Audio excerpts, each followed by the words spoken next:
Hey everyone, Josh Lauer here from the Joshua Lauer channel. So yeah, Paper Mario the Origami King has already been out for the past several days now.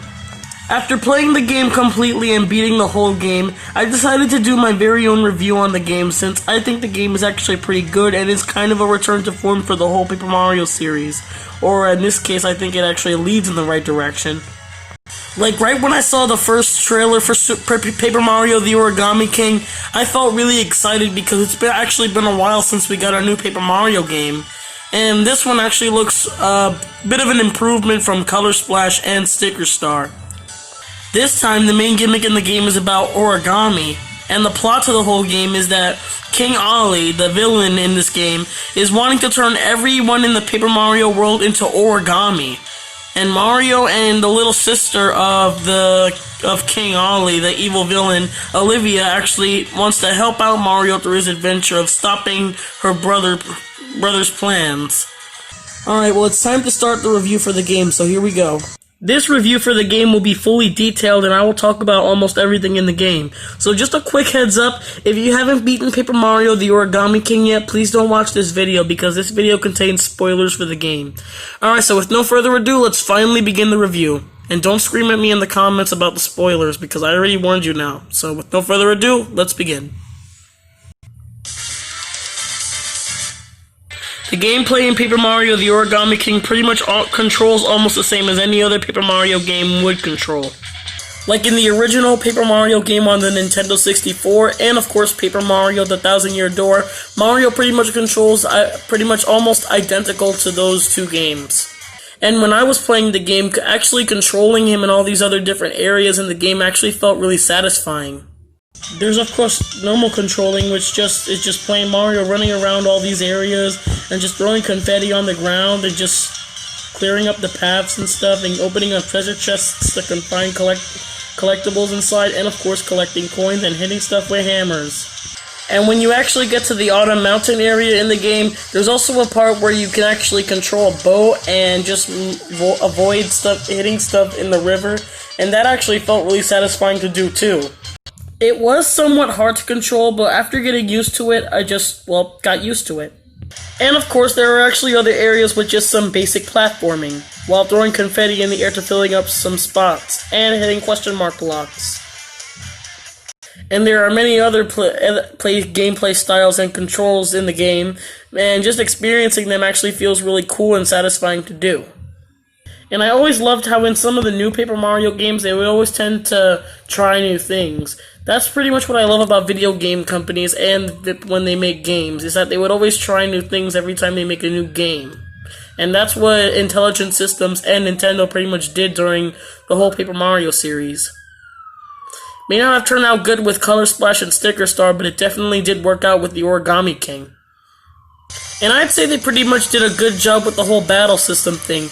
This time around with the battle system, you actually have to move the enemies around to actually fix them to get into many areas. Like right here, you have to move the enemies from side to sides, and you have to and every time you get them lined up in a perfect spot, Mario would always deal such big deal of damage to them, like hitting them with a hammer or jumping on them. There are also other times where you could look around for some new items and toads, and they can actually help you out through the boss battles. Like the toads actually help Mario by getting into the audience and giving health if his health is running low, or actually dealing with some damage to the enemies. And of course you can look around for some areas to find new hammers and boosts that you can use to actually deal with more damage when you do battles. Overall, navigating through all these areas and controls and everything just feels really great in this game. After a bit of getting used to things, you should feel alright.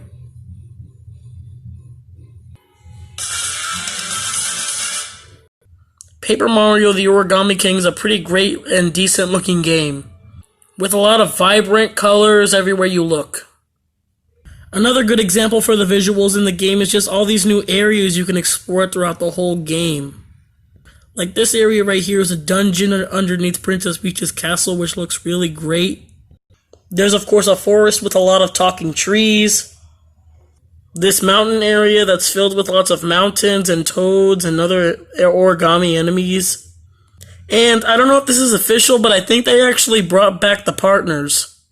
And of course, there are many other companions that can actually follow you around in these areas with Mario and Olivia. Like there's a Bob-omb who's lost his memory, a Professor Toad with ancient history, and of course one of the groundskeepers for Bowser's Castle, Kamek. And there are many other partners too. And of course, the partners actually do help out Mario on his journey by defeating some of the enemies. So I guess this is kind of a return to form with the partners from Paper Mario the Thousand Year Door and Paper Mario on the Nintendo 64. So at least this is kind of a step in the right direction. Hopefully they'll stick with this to future Paper Mario games. And of course Olivia, who helps out Mario in all sorts of jams. So other than that, the visuals in the game look pretty darn cool. So this is definitely one of the coolest Paper Mario games out there. One thing I forgot to mention was that the boss battles in the game were actually pretty unique, but some were just went off looking silly. Like there are boss battles that are shaped like Origami, but with like many other enemies or characters in the Mario universe. And there are actually other boss battles which are office supplies, and no, I'm not kidding. Like take this boss fight for example. You literally fight a colored pencil dispenser, and many other boss fights too, like duct tape, stapler, and many other funny ones too. The audio and soundtrack in Paper Mario the Origami King fits the whole atmosphere and game pretty well. There's some music that's really soothing, fast, and slow, and just really fits the whole premise and plot of the game, and the areas that Mario travels throughout the game, which is cool too. The cutscenes and all of the action scenes in the game actually are really fun to watch. Kind of feels like a Saturday morning cartoon. And of course all the visual effects that go on throughout the cutscenes look pretty damn cool too. Like 1 second you're just watching a cutscene which involves two people talking to each other, and the next you're just watching one of these action cutscenes with a lot of zooming in effects and just all like the camera zooming in, like right here. Like them all just running all over the place just feels really fun to watch. And it feels like you really just think the game's pretty cool when it is. And all of the soundtracks in this game just make me want to go outside for a walk while listening to all the wonderful soundtracks that this game has. Especially Autumn Mountain and many of the other places to explore, and the battle music. It just really has a Paper Mario vibe to it, and definitely catchy tunes and fun to listen to. There's not really a lot of replay value in the game, but it does entice people to actually play through the game again and again every time they beat the game.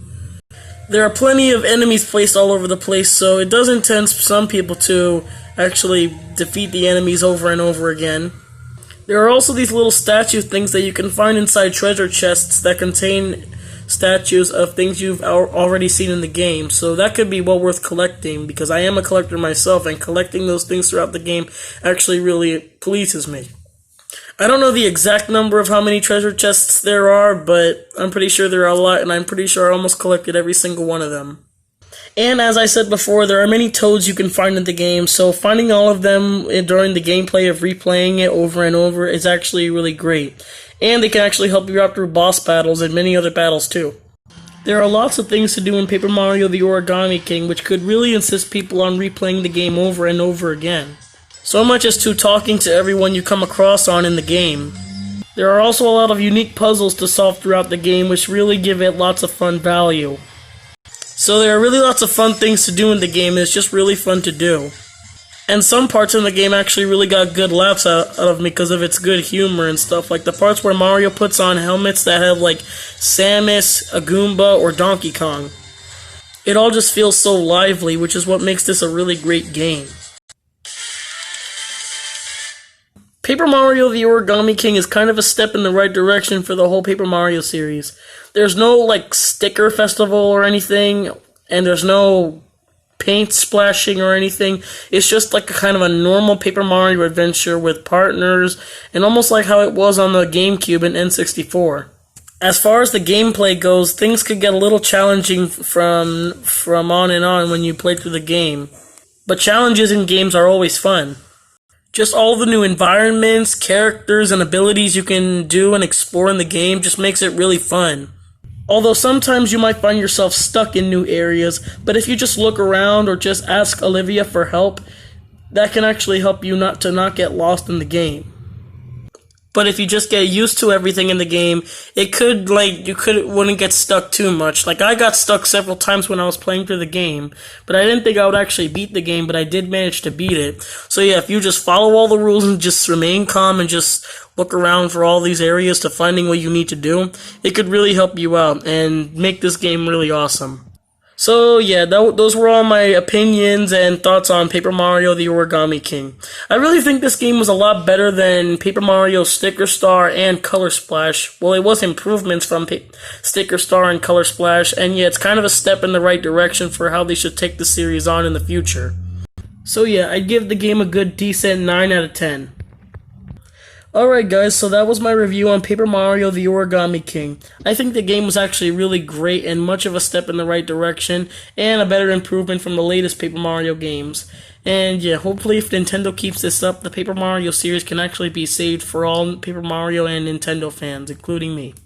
Alright, well that's pretty much it. So if you want to see more videos and more reviews, or if you even want to see a playthrough on Paper Mario the Origami King on this channel, be sure to comment, like, and subscribe for more videos.